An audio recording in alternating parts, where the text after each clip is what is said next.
একটা সম্পর্ক নিয়ে চমৎকার ফ্যাক্টস বলা যায়। এইটা হচ্ছে আপনারা অনেকে জানেন, আবার অনেকে জানেন না। এটা হচ্ছে আমি বেশ কিছু জায়গায় পড়েছি এবং নিজেও হচ্ছে যে লাইফ এক্সাম্পল পেয়েছি বহুবার।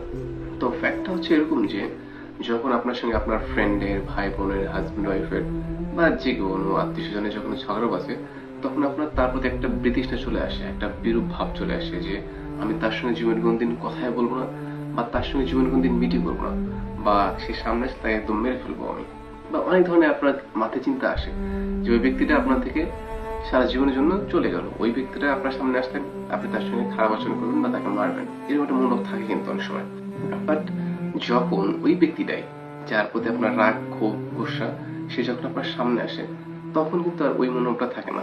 তখন ওই অভিমান সরে গিয়ে বা ওই রাগটা সরে গিয়ে ওখানে ভালোবাসা জন্মায়, রাইট?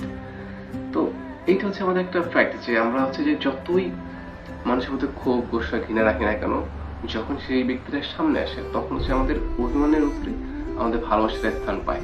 আর এই ভালোবাসার স্থানের জন্যই আমরা মিল হয়ে যাই, আমাদের সাথে তাদের আর কোনো ঝামেলা হয় না, বা আমাদের সাথে ওই ব্যক্তিগুলোর কোনো ঝগড়া হয় না। তো যখন আপনাদের বড় কোনো সমস্যা হবে কোনো ব্যক্তির সঙ্গে, তখন ফোনে কথা না বলে বা দূর থেকে রাগ অভিমান গোসা না করে সামনাসামনি বসবেন বা কাছাকাছি যাবেন, তখন দেখবেন যে অটোমেটিক্যালি আপনাদের ঝামেলা দূর হয়ে গিয়েছে। এটা একটা চমৎকার ফ্যাক্ট।